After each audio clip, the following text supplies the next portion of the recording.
My name is Jerm. This is Germ Warfare, the battle of ideas. David Klatzow, thank you for joining me again in the trenches. That's my pleasure, and hello to all your viewers and listeners.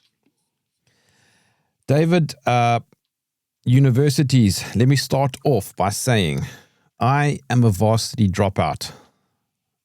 Is that a good thing or a bad thing? It probably did you a lot of good. Why? Well, because of a number of reasons. Firstly, one's got to look at the basic function of a university. What is the function of a university?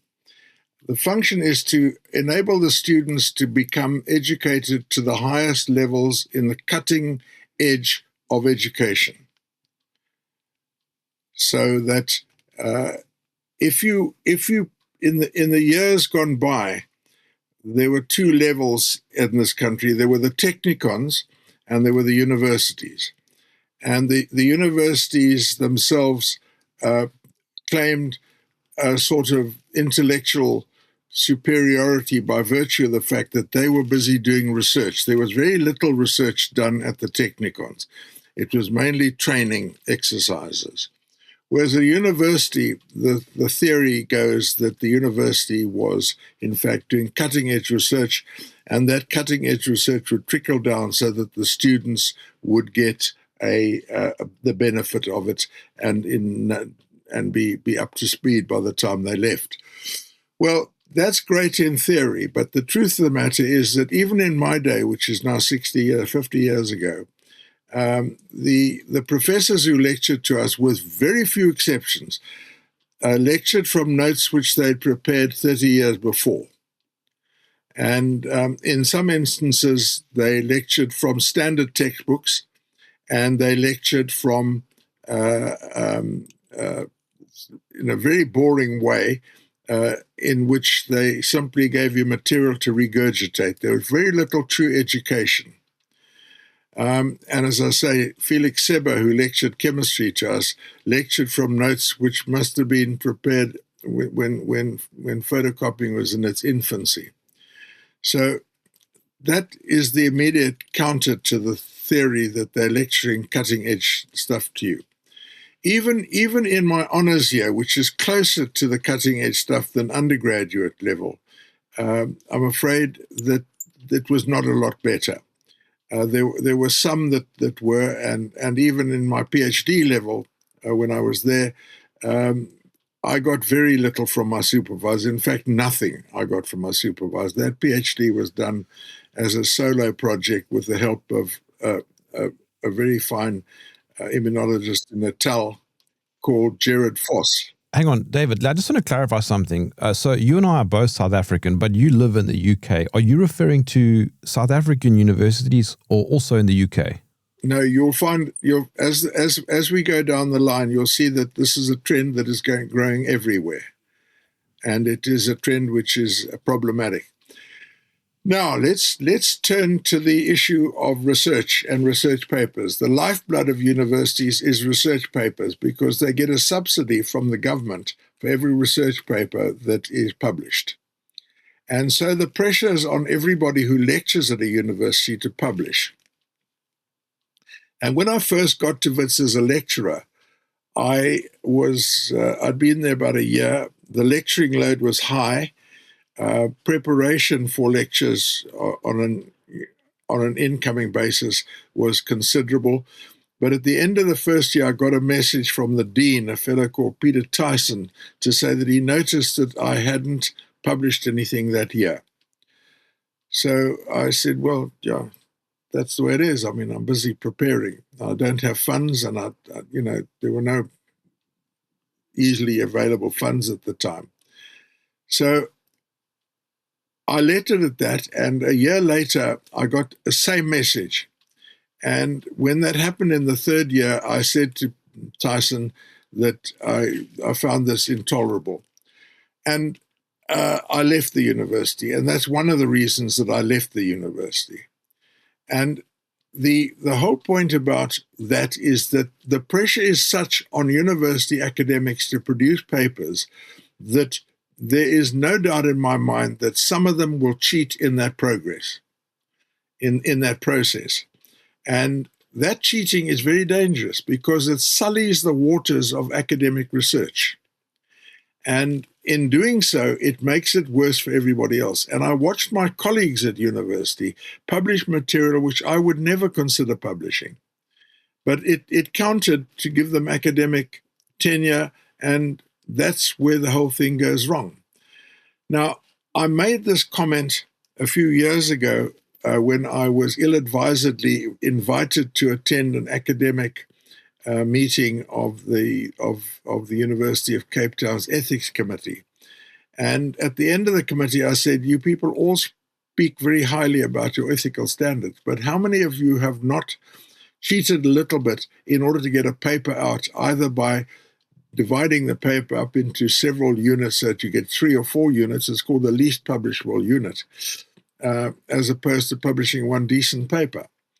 And it generated amongst this crowd of self-righteous academics such anger, I was very pleased to get out of there without being tarred and feathered. Now, let's look at that and see whether I was in any way ahead of my time. In the not that distant past, a man called John Ioannidis published some work on papers and the repeatability of academic papers. And he published work that, and also in one of the business magazines, there was work published on the same topic. Sorry, John was at Stanford, if I remember correctly. I can't remember where he was. But he was he's a well-known man at one of the major universities in the States. But one of the main business magazines, and I think it might have been Business Day or one of those magazines, published an article about where it all goes wrong. And what had happened was the following, that venture capitalists had decided that there was money to be made in this cutting-edge research. So they went to some of the top journals in the world, and they took the papers that looked most likely to be a venture capital worthy sort of thing, and they tried to repeat them. And they found that they could repeat less than half of the papers that were published in top journals. And I'm not talking about the rats and the mice of the journals. I'm talking about New England Journal of Medicine, which is a top journal, the British Medical Journal, and journals of that caliber. Equally well, the editors of 2 of the major journals came out publicly and said that it gave them no pleasure, but that most of the stuff they'd been publishing for the last 2 decades was not worth the paper it was written on. Now, let's see why that is. And there are a whole lot of reasons why that should be the case. The first is that journals publish material which pleases their advertisers. So if a journal publishes something which is at odds with one of their major advertising clients, the client will phone them up and say, do that again, and there's trouble. We will withdraw our advertising. So the journal editors are in the space of making money. They have to answer to their shareholders, and if they publish without fear or favor the stuff that should be published, they will lose money and they'll be out of a job. So that's the first major exercise which inhibits a journalist, at least a journal article, from being viewed as anything other than highly suspect. The second thing, if you look at the journal articles, is that they are mostly peer-reviewed. And for the same reason, the editor will send it to people who are likely to give a good review, because they don't need these articles chucked out. And they will send it, they need to publish, and they'll send it to somebody who agrees with the narrative. And I found that in myself. I was at one stage the favored child of 702 radio, and they used to send me books once a month for me to review. And one of the books by Kathy Reich was so, in my view, appalling that I gave it a very negative review. I never got another book from them. They didn't want my honest opinion. They wanted me to buff the book where it was possible, and otherwise be quiet about it. And that's not in my style. Now, the same is true with people who send it to reviewers in the world out there with journals. Now, that's very serious because not only is it an indictment on the universities who are producing this so-called cutting edge, which raises them above the mere hoi polloi of the crowds below, and that comes with a certain arrogance. But it's problematic in that if the literature is infiltrated by this sort of rubbish, you have a big problem in that you no longer know what is right and what is wrong in the literature, and you can't follow a line of research and the research papers with any great confidence. And one of the things that is not done is that if you're starting on a research project, you should, and Feynman, the great physicist Richard Feynman, made it clear that you should repeat the experiments on which you're basing your research. Now, nobody does that, and there's a good reason why people don't do that. And the reason is because research costs money, time, equipment, chemicals. These things are expensive. So people are prepared to accept the results that go before and not repeat them to see that they're not building a castle on foundations of sand. That never gets done. Nobody ever repeats things because there's no kudos in it. And as I say, the pressure to publish is such that it will push people into doing less honest work. And that the lack of honesty is noticeable, particularly in subjects like, for instance, medicine. Medicine is particularly badly represented in this whole business, and there's a good reason for that. Because there's just before you continue. Sorry? Just before you continue, I just want to add to what you're saying there about peer review. I interviewed a gentleman by the name of Peter Boghossian. He's a former professor. Boghossian's work. Yeah, so you know about the grievance studies and how he utterly embarrassed the entire peer review process. Yeah, Boghossian together with Pluckrose and one other fellow whose name I can't remember. James Lindsay. Yeah, that's right, Lindsay, Boghossian and Pluckrose. They've written some very interesting articles, but that goes back to another thing that they wrote. They are looking mainly at the fringe area of research, not the mainstream physics and things like that. They're looking at the social sciences more. But there was the so-called SoCal hoax, SOKAL. And the SoCal hoax was one where SoCal wrote an article for one of the leading journals in the field of postmodernism, and they accepted it with open arms because here was a man in the physics department agreeing with them and saying what rubbish physics was. And I mean, they came up with the most unbelievable notions in this paper. Things like the speed of light is sexist and things of that nature. And why should we rely on pi, the ratio of the circumference to the radius of a circle? Why should we? That is so sexist and so nonsense. We must get away from this oppression. Anyway, they wrote this paper, and it was full of things. And what they did was they put in comments that were very much akin to the comments of the editors of the journal to which they'd sent it. And these fellows took it in with open arms. And on the day it was published, SoCal came out and said, this shows me that you fellows really don't know what you're talking about, because all of this is rubbish. It's all made up. You've not reviewed it properly, and your comments about it are nonsensical. So that created a stir, and they were very angry about that sort of thing. And Boghossian and others have done the same thing again. They've prepared a series of papers, I think 12 papers, of which they got about 5 or 6 published, which was so ridiculous in their scope, their findings, and the nonsense that they put out. Yeah, one of them was about dogs in a park. Correct. Being a toxic masculinity. Correct, toxic. It's all about that sort of thing. Okay, now there are many journals and many subjects at university. It's growing now, to the extent where the universities have got subjects like critical race theory and critical law theory and what have you. Now, all this critical theory stuff is just so much nonsense in my view.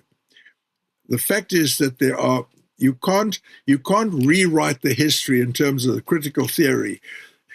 And Boghossian, by the way, Pluckrose and Boghossian and that little group have written a book called Cynical Theory, which crits the whole notion of critical theory. It's a book well worth reading. Now, the net result of all of that is that universities academics have always been left-leaning.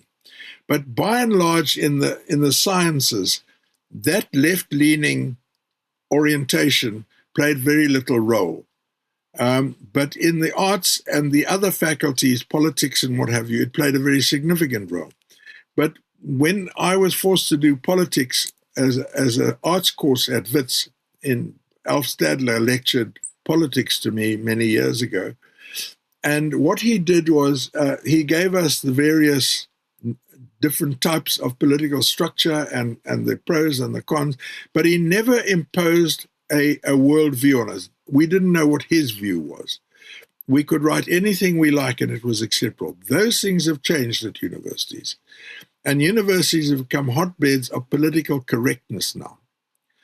And people are frightened to say what they need to say at a university for fear of being radicalized out and forced to, in many cases, forced to resign if it is not suitable for the mob.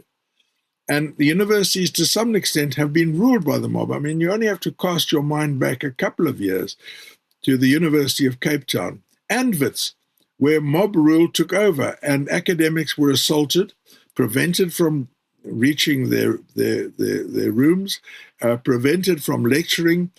Fecal material was thrown over lecture theatres, and students were assaulted, and academics were assaulted. I remember that the dean of science at Wits was assaulted by the crowd. Mervyn Shear was assaulted. Yeah, what was the dean's name of Cape Town University? That was Max Price, I think. Max Price. Yeah, Max Price. Yeah, Max Price was assaulted. And they did, and Zuma left a very toxic legacy in promising free education for students. Now, of course, that is just impractical. And not only that, the number of students going to university has exponentially increased to the extent where most of the people there today should not be there. And the country suffers from the fact that there are less people being trained in artisan type work, plumbing, electricity, the kind of stuff which used to go down very well at the technicons. Those people are all demanding higher degrees. And there's a culture of expectation. And that is that once you enter a university, they expect to get a degree come what may. And that is a disastrous thing. And Jordan Peterson has made it very clear, and I agree with him, that equality of opportunity is a very fine thing. Anybody should be given a chance. You could open your universities to anybody in first year. And once you reach a certain level at first year, if you reach that level, you proceed into the next year. So you have a pre-academic year. They do seem to be losing relevance. Well, correct. And not only are they losing relevance, but people are learning things outside the academic environment, which are far more useful and which are very much more lucrative. Doing a science degree is not a proposition anymore. Doing medicine is still a proposition for reasons which I will come to in a minute. And doing law is still a proposition. And those are vastly oversubscribed, with the result of diminishing standards. And the net result of all of that is that the universities are bogged down in this business of making certain that everybody who enters gets a degree. And if you fail a student, if you fail more than one or two students, the dean is down on you like a ton of bricks, wanting to know why. And special attempts are made to pass these students. Now, and they're given more than one opportunity. Now, everybody is allowed to fail at least once. It happens. There are various circumstances which can conspire to make it difficult for you to pass a given year, which are not your fault. But if you keep failing, if you're taking 6, 7, 8 years to do a 3 or 4 year course, that's a very bad thing, because a university is there to teach you. The most important thing of all is teach you how to learn. And if you can't accumulate and work with facts that are given to you on a platter, with the luxury of being a student, and no screaming babies and no screaming wives and no screaming bank managers, and if you can't do it in the allotted time, you're not going to do it when you've got wives, babies, bank managers, overdrafts at a later stage. That's not going to happen. So that you tend to come out of a university with the information that you got, whatever that is, in a fairly solidified form, which never progresses. I don't know if you know of Sir Ken Robertson, a teacher or former teacher in the UK who was knighted for providing huge amounts of value to education over the last few decades. And he gave a wonderful TED talk a number of years ago in which he said, look, the entire education system from schooling to university is completely outdated and it needs to be revisited. Firstly, why do you spend 12 years in school? And why that is really is to prepare you for another 3 to 6 years at university, which also doesn't prepare you for anything because you need to still go further than that. Correct. So it begs the question, the entire thing now becoming just a waste of time? Well, that is true. And I mean, people like Mark Twain have made quite interesting comments. He said, my real education started after I forgot everything that I learned at school. That is to a certain extent true. You really only start learning when you deal with a subject in its entirety. And there's no point in trying to pretend that it's any way other than that. And as I say, if I go back to Wits, I can list the lecturers who were any good whatsoever in my years at Wits on the fingers of a mutilated hand. And often medical school is particularly bad that way because medical school works on a strict hierarchy. It's almost a military system at medical school. I was in the Department of Surgery at the medical school there doing my PhD. And the head of department is a guy called Professor Duplessis, who was known to his students and everybody else who could care to think about it as God. And it was widely spoken that God talked to Duplessis, not the other way around. And Dup was a formidable man. And I must say, in fairness to Dup, he went out of his way to make my life a lot easier. But people in the medical profession who trained under him followed his dictums or they were out. And Dup should have got a Nobel Prize, and he didn't. And I'll tell you why he didn't. And it encompasses and encapsulates the entire problem of the university. Dup believed that bile flowing back into the stomach from the small intestine caused gastric ulcers.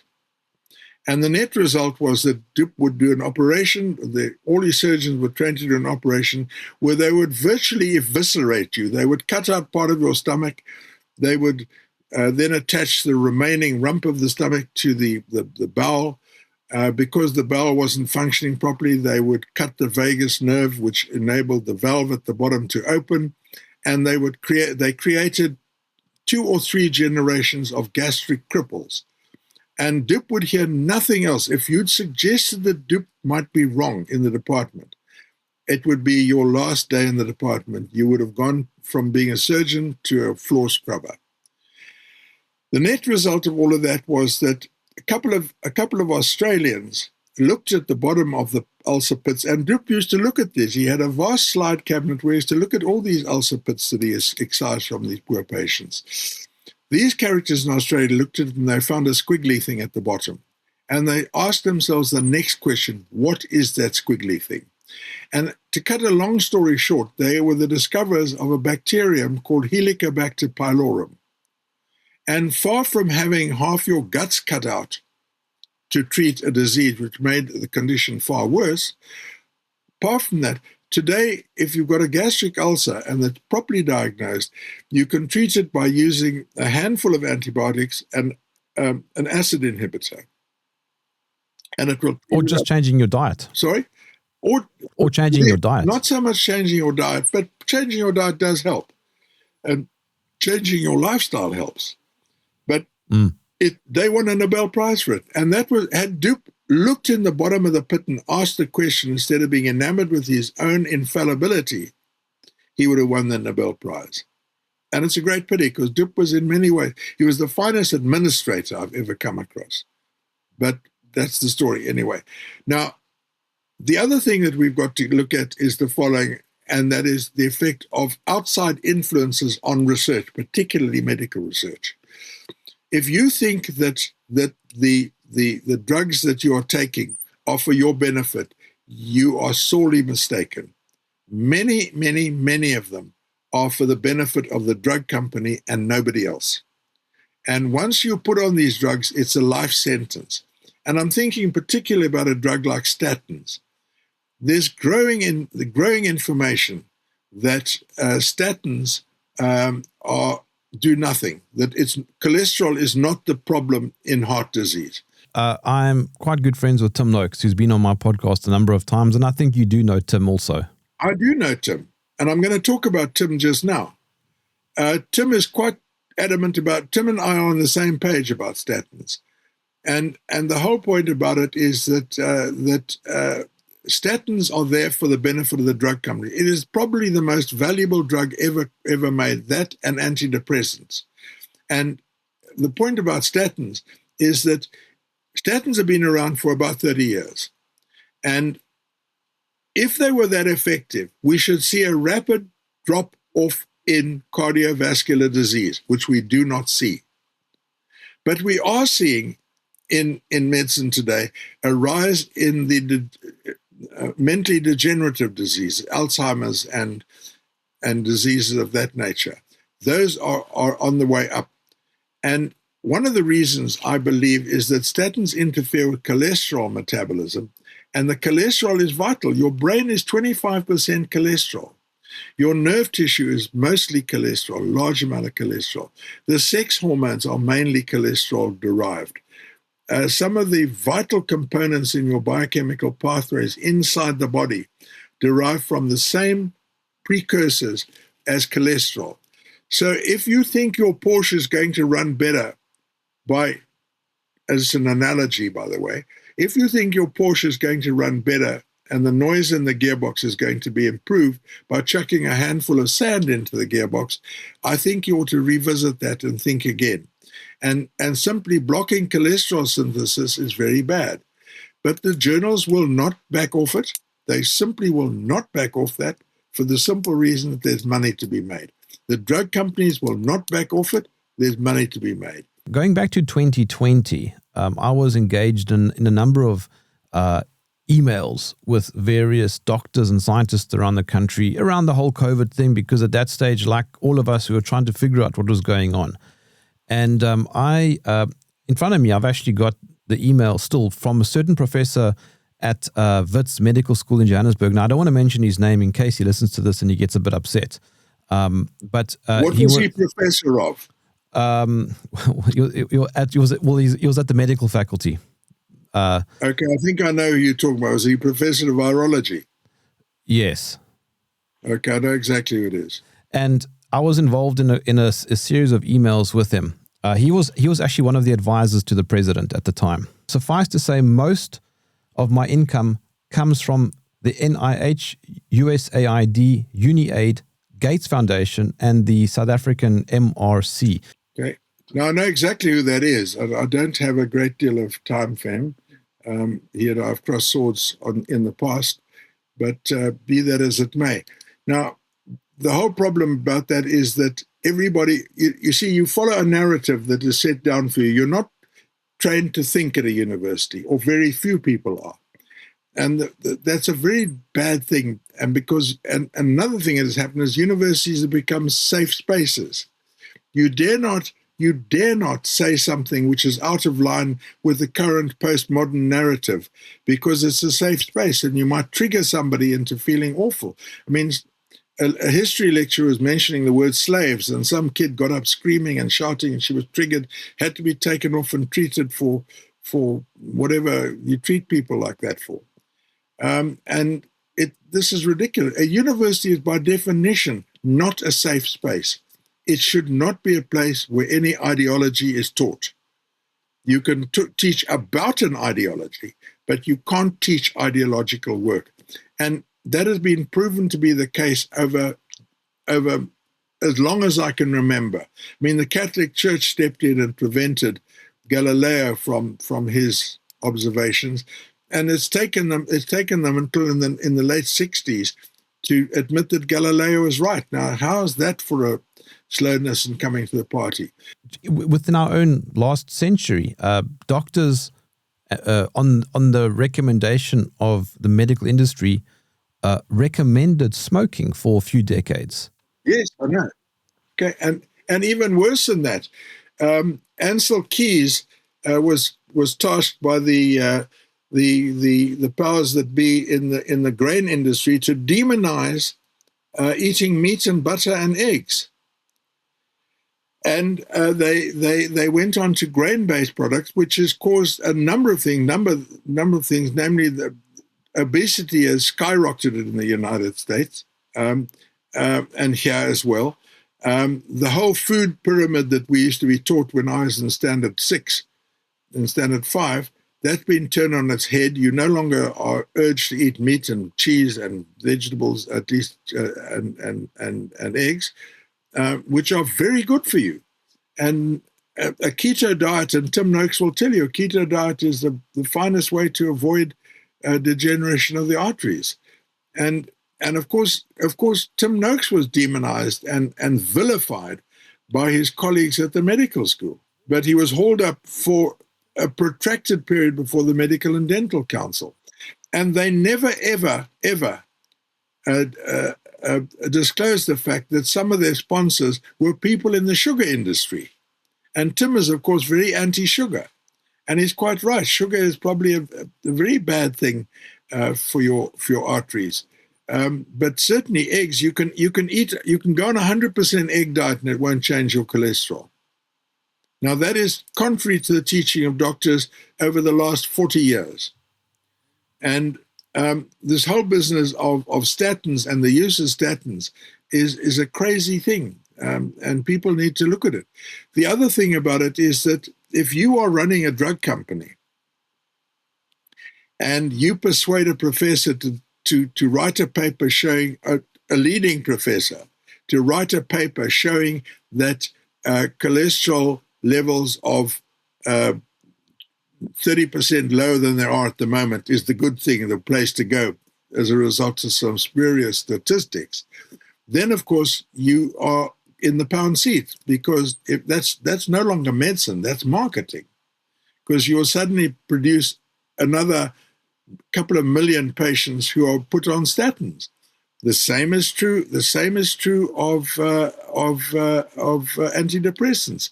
I mean, serotonin is supposed to be, a lack of serotonin is supposed to be the cause of depression. And the drugs given, one of the most prescribed drugs in the world, are antidepressants, which are serotonin uptake inhibitors. And those, nobody to my knowledge, and I'd be grateful if somebody would phone in and put me right if I'm wrong, nobody has shown a correlation between low serotonin levels, which is a neurotransmitter, low serotonin levels, and depression. So we're using a drug to treat depression for a mechanism which has not been shown to be correct. And it goes back, as I say, I mean, you must remember this goes back into the as far back as possible, and the people who were paid to punt cigarette smoking were all from big medical institutions. The people who were paid to punt the use of grains were all from big medical institutions, and these people are no better than prostitutes. In fact, no, I think prostitutes are considerably better than they are. Sir Richard Doll, who was the researcher who showed the correlation between smoking and lung cancer, was doing this 50 years ago, 60 years ago. And in the 20s, of course, smoking was the big thing. Everybody smoked. My parents smoked. And it killed both of them eventually. And the net result of all of that was that the link between smoking and lung cancer and smoking and heart disease is beyond any shadow of a doubt. Smoking is not great for you. And part of the reason why you seem to be only aware of it more now is that people are living longer, and cancer disease is a disease. As you grow older, the incidence of cancer peaks. There are two big peaks. There are childhood peaks, and those are the childhood cancers. And then the other solid tissue tumors peak in later life. So we're seeing more elderly people who are dying of cancer. But again, the use of chemotherapy to treat cancer is crazy stuff. It's crazy stuff. It works on a very few tumors, but solid tissue tumors it doesn't do a lot of good for. You will die of your tumor if it's spread beyond the initial phase where it can be excised and cut out. And that's another thing. I mean, people follow trends. When I was at university, if you had a small tumor of your breast, the surgeons would cut off the breast, cut off all the musculature underneath it, almost down to the bone, and take out everything they could in your armpit. And that's why you saw these women walking around with massive armpits, size of a thigh, because the lymphatic flow back to the heart from the arm was impeded. And when the French, amongst others, found that a simple removal of the tumor, if it was an early stage tumor, and a whiff of radiation would give results far better than those radical Halsted mastectomies. The professor in our department got up and stormed out in a huff, in a rage. He wouldn't believe it. And he had this childish rage where he stormed out and he wouldn't believe it. And that's been shown to be true. Now the same with Tim. Tim was pilloried by his colleagues because he didn't toe the party line.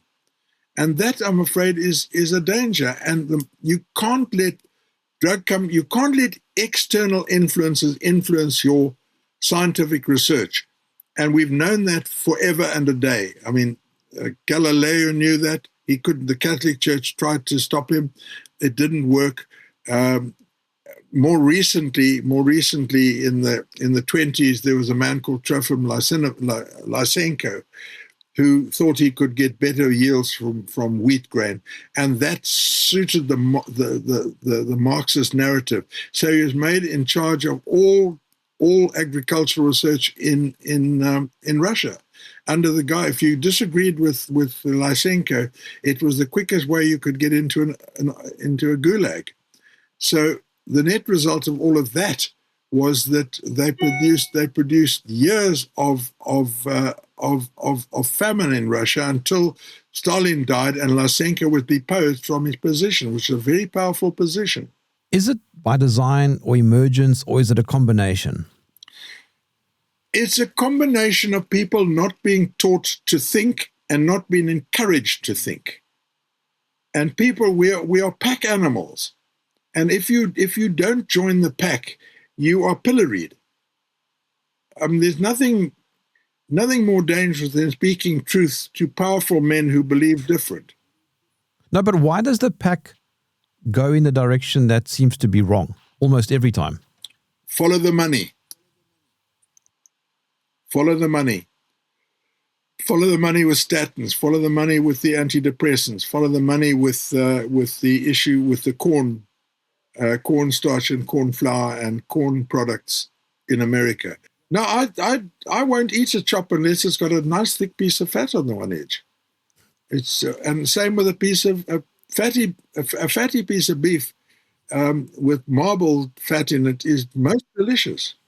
You'll have companies like Coca-Cola that will then fund research into the dangers of sugar. Well, yeah, yes and no. I mean, Coca-Cola have recently been forced to go into the Diet Coke world by the research which showed that the sugar, I mean, you were drinking pure sugar when you drank Coke in the past. And they were forced to go into the diet beverage world. So that yes, but they've just diverged the interest from the original. Yeah, I mean it's still big money. Yeah, it is. It's big money. Okay, and they get you to whether you drink a Coke or a Diet Coke, it's the same to Coca-Cola. They don't mind. The other great man who was pilloried by the academic institution was Alfred Wegener. Alfred Wegener. Does that name ring a bell with you? Alfred Wegener looked at the map of the world and he said, well, look, if you look at America, it fits neatly into the armpit of Africa. And he put forward the notion of continental drift. And he was pilloried, absolutely pilloried by the great panjandrums of the academic world, who told him he was a fool and what have you. Well, today it's a major subject in geology, plate tectonics, which is and what causes all the tsunamis and the earthquakes and goodness knows what, movement of plates over each other, in particularly around the Pacific Rim. So, one's got to be very careful of imbuing the academic institutions with more value than they deserve. And Boghossian and Pluckrose and others have and people of that nature, as well as SoCal, have shown that many of the subjects which are in universities now are of little or no value to the world at large. But that is not to say that some of the subjects which are being dropped out for financial reasons aren't of value. And I'll give you another. Classics and English are being dropped from many universities. Wits has dropped them. Wits has dropped classic and Latin. Okay, and that is a great pity. It's damaging its role as an academic institute, an intellectual institution. Yeah, just for clarity, WITS, for those who don't know, is the University major of Johannesburg. It's the main university. It's a Johannesburg. The main universities in Johannesburg. There are two. There's the Afrikaans University, used to be. I think it's now called the University. It used to be called Rand Afrikaans, RAU, Rand Afrikaans University, but it's called something else. University of Johannesburg, I think it's called now.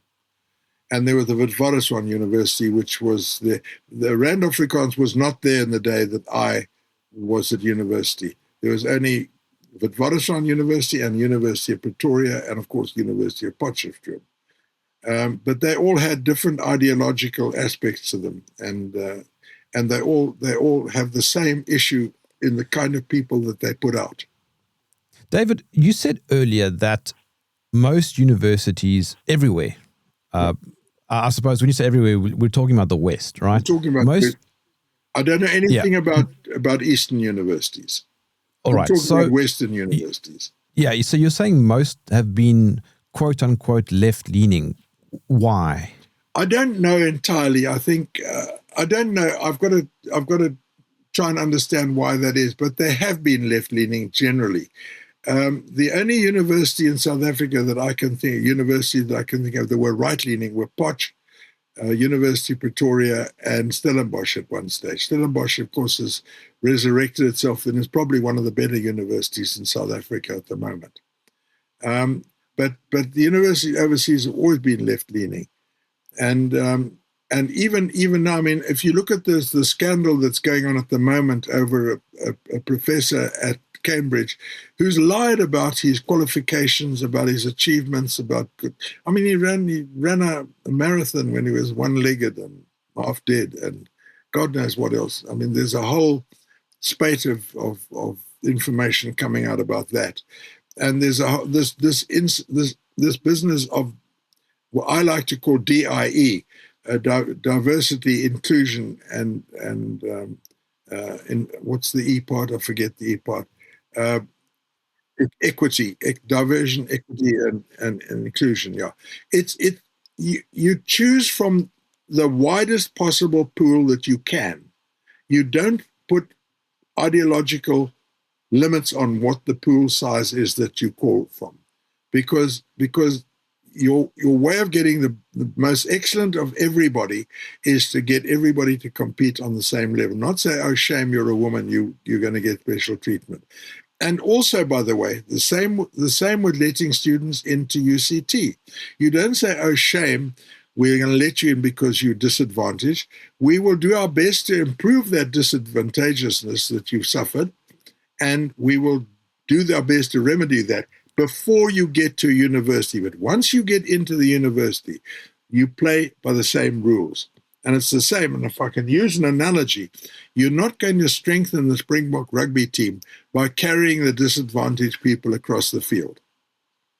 Okay, that's not going to work. They've got to run across the field the same as everybody else. And that's the way you make a great team.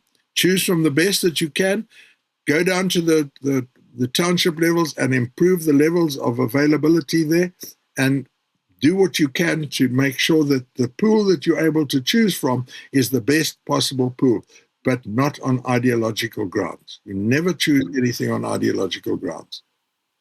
You might remember that the University of Cape Town's medical school entrance requirements were different according to your ethnicity. Totally. So in other words, if you're black and you wanted to study to become a doctor, you only needed, I think, something like 60 or 70% in matric. And if you're white, you needed something like over 85 or 90%. Correct. That is still the case as far as I know. I don't think that's changed. And if somebody would like to correct me, I'm open to correction, but I don't think it's changed.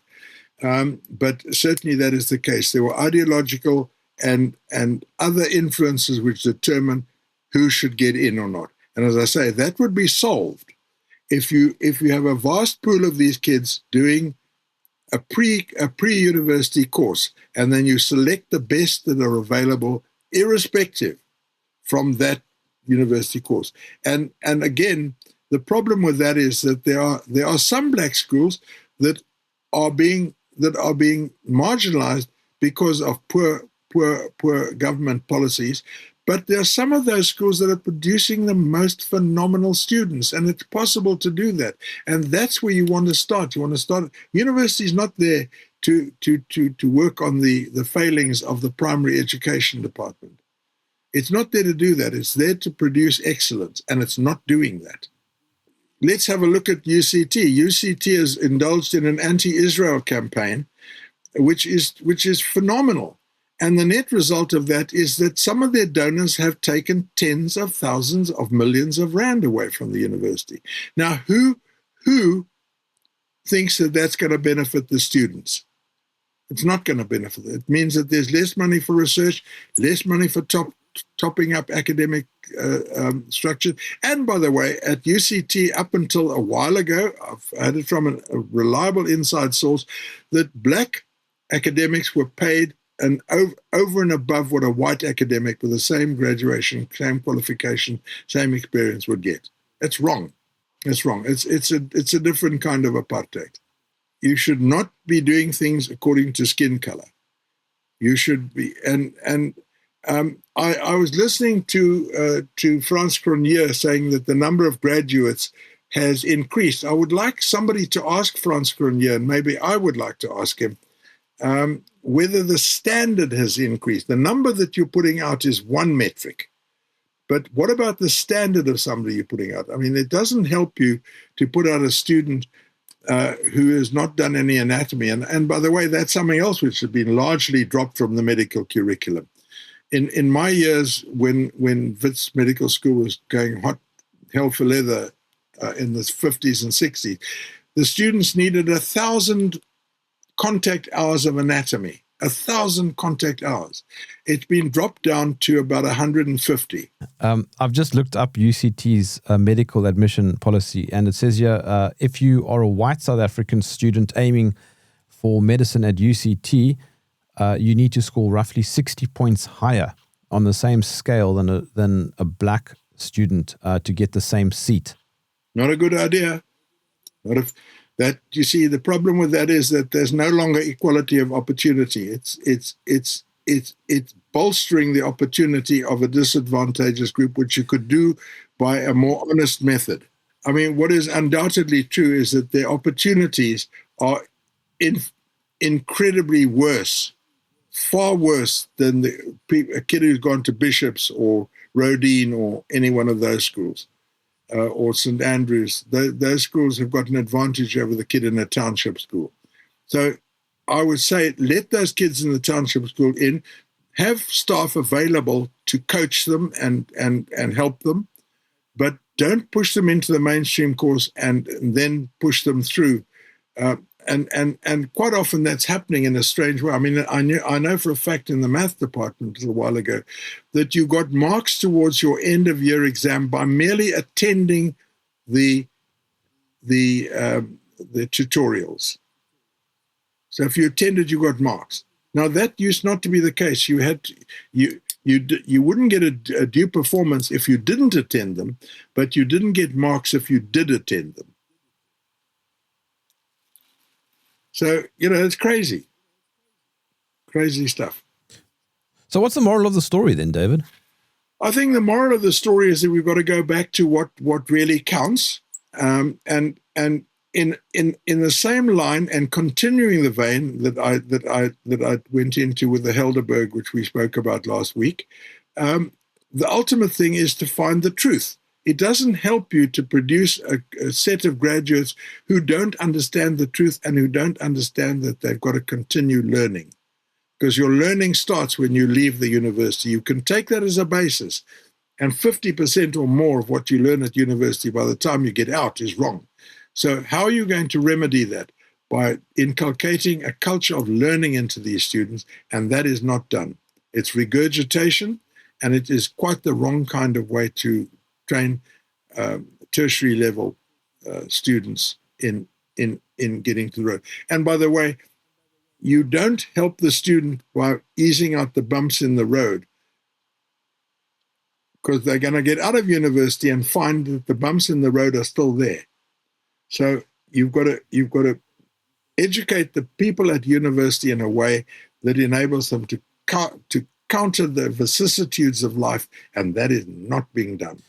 Something else that I've thought a lot about is over-specialization, and if that also leads to the dumbing down of the system. It does. It does, and no doubt. I mean, I vividly remember a professor of mine called Jack Allen. Now, Jack Allen was one of the few professors. He was one of those on the fingers of that mutilated hand. And there are two stories about Jack Allen. One is that he was doing his PhD when I was there on the little bones in the inner ear, and he wanted to work out the surface area of this irregular shaped bone. And he went down to the math department, and he got hold of some highfalutin fellow at the math department, and there are umpteen math professors now. In my year, there used to be Arthur Blexley, but now you've got one of numbers 1 to 10, and then one from numbers 15 to 24, and they've just diversified and spread. Anyway, went down and found one of these characters and asked him how to do it. And the guy said, yeah, I know there's a way, but I can't remember how it's done. Now, if he'd gone to Arthur Blexley, Blexley would have sat him down and said, here we are, here's a simple way of doing it. And he would have done it in 2 shakes of a duck's tail. That doesn't happen anymore. The second thing that I learned from Jack Allen, which has followed me for my entire career, we were all sitting around on a Friday evening. We used to sit around and have a glass of beer and a couple of packets of chips in the laboratory. And Jack Allen came in that evening. He was professor of anatomy at that stage. He came in that evening and he said to us, guys, I can't stop for a drink. I'm operating on a little girl's foot later this evening. She's got a shard of glass in her foot, and I'm just going up to the lab to refresh my anatomy of the foot before I operate. Now that impressed me, and I do that every time I tackle any project. I always go back to basics and look for the basic information that I can find on it. I never work on the thing in my experience. I say X, Y, and Z, because your experience can be quite wrong. And if you go back to basics, and if you say, you can't say, in my experience, this gun will produce that mark on the body. You take that gun, you take the ammunition, you find a suitable representative target, and I used to use pigskin, and you use that pigskin to show the court what it is that you're saying. And you don't make the decision. That's the ultimate issue. You let the court make the decision. You can let the court look at the blackening and the marks that are made by the weapon. So from that point of view, that lesson was one of the finest lessons I ever learned. It was from Jack Allen. Well, we are coming into the last few minutes, and you mentioned guns, a topic I enjoy. So I'll just quickly show you. This is what I shot. That, I don't know if you can see it there. Wait, I can't get it into the light. 50 caliber. Yes. Yeah. Okay. What a beast. Jerm, you're a wealthy man. That's about $75 a shot.